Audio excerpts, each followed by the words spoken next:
querida, hoje é terça-feira, dia 16 de setembro. A igreja celebra a memória dos santos Cornélio e Cipriano, mártires. Cornélio nasceu entre os anos 251 e 253, papa e pastor, de alma grande e misericordiosa. Buscou sempre trabalhar pela reconquista e pela reconciliação dos cristãos que tinham cedido às perseguições. Ao mesmo tempo, defendeu a unidade da igreja contra os cismáticos novacianos, confortado pela solidariedade de Cipriano. Morreu em Civitavecchia, pertinho de Roma, exilado pelo imperador Galo, e foi sepultado no cemitério de São Calixto. Cipriano nasceu em Cartago, na Tunísia, por volta do ano 210 e morreu em Seste, perto de Cartago, no dia 14 de setembro de 258. Convertido do paganismo em 245, ele foi ordenado bispo de Cartago em 249. Entre os expoentes máximos, juntamente com Tertuliano, da primeira latinidade cristã, em seu magistério, ele deu notável contribuição à doutrina sobre a unidade da Igreja, reunida em torno da Eucaristia, sob a direção do bispo. Morreu mártir na perseguição de Valeriano. Os seus nomes estão mencionados no cânon romano. É isso que diz o livrinho da CNBB, que trata da liturgia diária, chamado Igreja em Oração. O evangelho de hoje é de Lucas, capítulo 7, versículos 11 a 17. A ressurreição do filho da viúva de Naim. Naquele tempo, Jesus dirigiu-se a uma cidade chamada Naim. Com ele iam seus discípulos e uma grande multidão.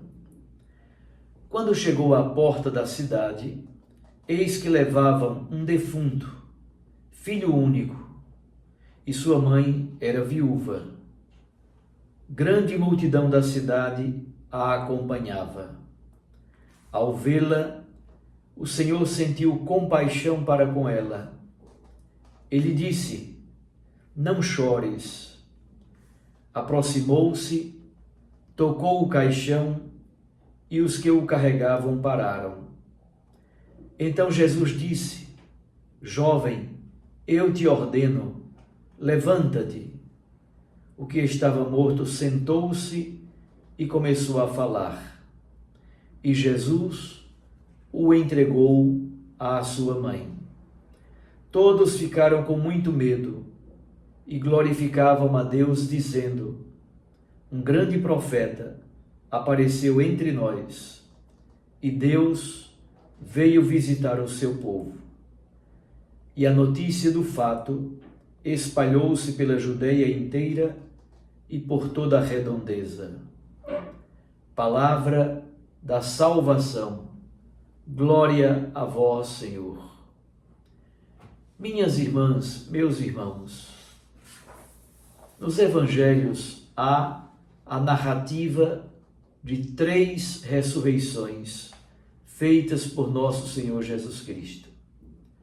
A ressurreição da filha de Jairo, em Marcos capítulo 5, a ressurreição do filho da viúva de Naim, o texto que acabamos de escutar, e também a ressurreição de Lázaro, João capítulo 11.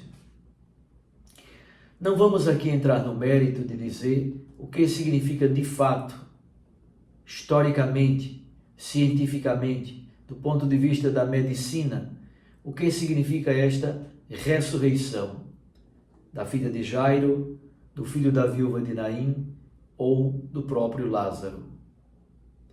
O certo é que essas 3 cenas como que antecipam e preparam o próprio fato da ressurreição de nosso Senhor Jesus Cristo. Naim é uma pequena cidade da Galileia. Jesus está acompanhado dos seus discípulos e também de uma grande multidão. Eles estão entrando na cidade.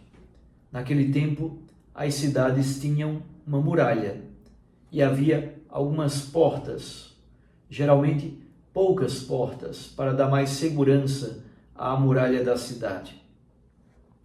Enquanto Jesus, os discípulos e a multidão estão entrando na cidade, da cidade está saindo um cortejo que segue para o cemitério.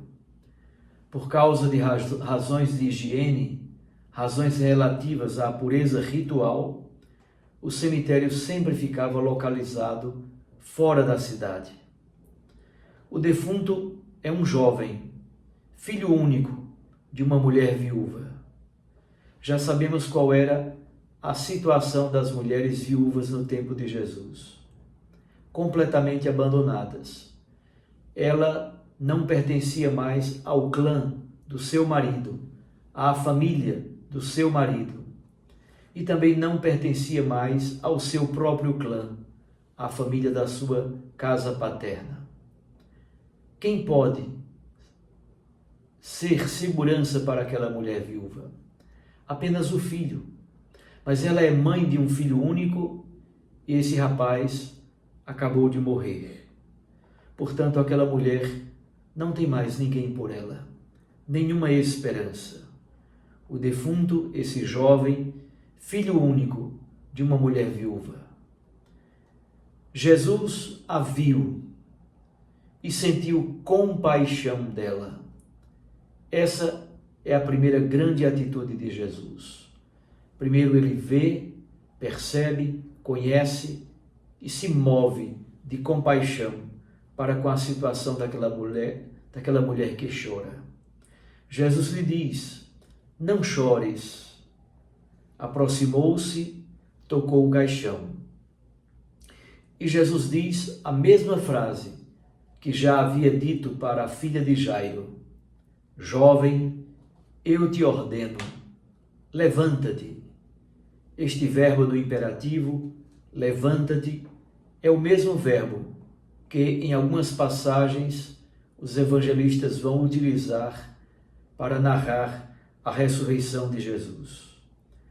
O jovem sentou-se e começou a falar. Sentar-se e ter capacidade de interlocução é exatamente o sinal verdadeiro de que ele agora está vivo. E Jesus o entregou à sua mãe. Vários padres da igreja leem este fato, podemos lembrar, por exemplo, de Santo Ambrósio, a mãe que chora como sendo a igreja, que chora pelos pecados dos seus filhos. Jesus que devolve vivo aquele jovem à sua mãe é a reincorporação dos filhos de Deus no seio da comunidade eclesial, no seio da igreja.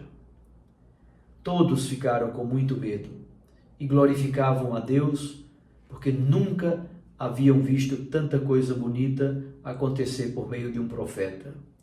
E eles dizem claramente: um grande profeta apareceu entre nós e Deus veio visitar o seu povo. A fé é capaz de coisas impressionantes. Deus nos salva pelo poder da palavra, que é o próprio Cristo Jesus. A misericórdia de Jesus nos visita. Ele sentiu compaixão daquela mulher. A narrativa aponta para o querigma. A narrativa aponta para a fé na ressurreição e na vida nova.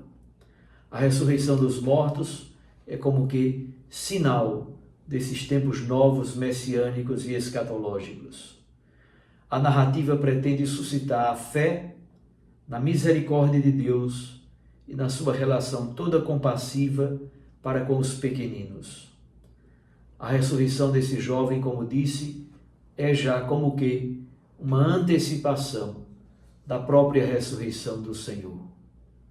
Que Deus nos dê a graça da fé viva no poder de sua palavra, que tudo transforma, que tudo revigora. Fique com Deus e com sua Mãe Maria Santíssima. Eu os abençoo, em nome do Pai, e do Filho, e do Espírito Santo. Amém. Até amanhã.